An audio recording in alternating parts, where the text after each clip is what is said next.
ದ್ವಿತೀಯ ಟಿ20 ಪಂದ್ಯದಲ್ಲಿ ಸ್ಪಿನ್ನರ್ಗಳ ಅಬ್ಬರಕ್ಕೆ ಶ್ರೀಲಂಕಾ ತಂಡವು ಧ್ವಂಸವಾಗಿ ಹೋಗಿದೆಯಾ? ಹೌದು ವೀಕ್ಷಕರೇ, ಇವತ್ತು ನಡೆದಿದ್ದ ಶ್ರೀಲಂಕಾ ಹಾಗೂ ಇಂಡಿಯಾ ನಡುವಿನ ದ್ವಿತೀಯ ಟಿ20 ಪಂದ್ಯದಲ್ಲಿ ಭಾರತದ ಸ್ಪಿನ್ನರ್ಸ್ಗಳು ಉತ್ತಮವಾಗಿ ಪ್ರದರ್ಶನ ತೋರಿದ್ದು, ಹಾಗೆ ವೀಕ್ಷಕರೇ ಈ ಒಂದು ಪಂದ್ಯದಲ್ಲಿ ಶ್ರೀಲಂಕಾ ತಂಡವನ್ನು ಕೇವಲ 161 ರನ್ಗಳಿಗೆ ಕಟ್ಟಿ ಹಾಕಿದ್ದಾರೆ.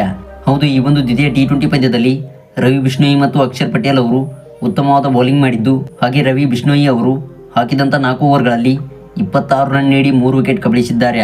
ಇನ್ನು ಅಕ್ಷರ್ ಪಟೇಲ್ ಅವರು ಹಾಕಿದಂಥ 4 ಓವರ್ಗಳಿಗೆ 30 ರನ್ ನೀಡಿ 2 ವಿಕೆಟ್ ಕಬಳಿಸಿದ್ದಾರೆ. ಇತ್ತ ವೀಕ್ಷಕರ ವೇಗದ ಬೌಲರ್ಗಳಾದ ಹಾರ್ದಿಕ್ ಪಾಂಡ್ಯ ಮತ್ತು ಹರ್ದೀಪ್ ಸಿಂಗ್ ಅವರು ತಲಾ 2 ವಿಕೆಟ್ ಪಡೆದು ಮಿಂಚಿದ್ದಾರೆ. ವೀಕ್ಷಕರ 3 ಟಿ20 ಪಂದ್ಯಗಳ ಸರಣಿಯ 2ನೇ ಟಿ20 ಪಂದ್ಯದಲ್ಲಿ ಇವತ್ತಿನ ದಿನದಂದು ಶ್ರೀಲಂಕಾ ಹಾಗೂ ಇಂಡಿಯಾ ತಂಡವು ಮುಖಾಮುಖಿಯಾಗಿದ್ದವು.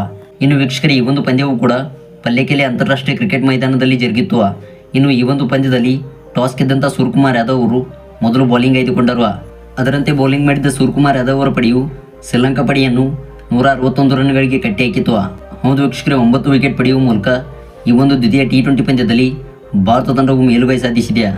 ಇನ್ನು ಶ್ರೀಲಂಕಾ ತಂಡದ ಪರ ಬ್ಯಾಟಿಂಗ್ನಲ್ಲಿ ಮಿಂಚಿದ ಕುಶಾಲ್ ಪರೇರಾ ಅವರು 53 ರನ್ ಸಿಡಿಸಿ ಮಿಂಚಿದ್ದಾರೆ. ಇತ್ತ ವೀಕ್ಷಕರೇ ಓಪನರ್ ಬ್ಯಾಟ್ಸ್ಮನ್ ಆದ ಪಾತುಮ್ ನಿಸಂಕ ಅವರು 24 ಎಸೆತಗಳಲ್ಲಿ 32 ರನ್ ಸಿಡಿಸಿ ಮಿಂಚಿದ್ದಾರೆ. ಇನ್ನು ಉಳಿದಂಥ ಶ್ರೀಲಂಕಾ ತಂಡದ ಬ್ಯಾಟ್ಸ್ಮನ್ಗಳು ಅಲ್ಪ ಮೊತ್ತಕ್ಕೆ ಔಟ್ ಆಗಿ ಪೆವಿಲಿಯನ್ಗೆ ನಿರ್ಗಮಿಸಿದರು. ಇನ್ನು ಈ ಅಲ್ಪ ಮೊತ್ತದ ಗುರಿ ಬೆನ್ನಟ್ಟುವ ತೌಕದಲ್ಲಿರುವ ಭಾರತ ತಂಡವು 120 ಎಸೆತಗಳಲ್ಲಿ 161 ರನ್ಸ್ಗಳನ್ನು ಕಲೆ ಹಾಕಬೇಕಾಗುತ್ತದೆ.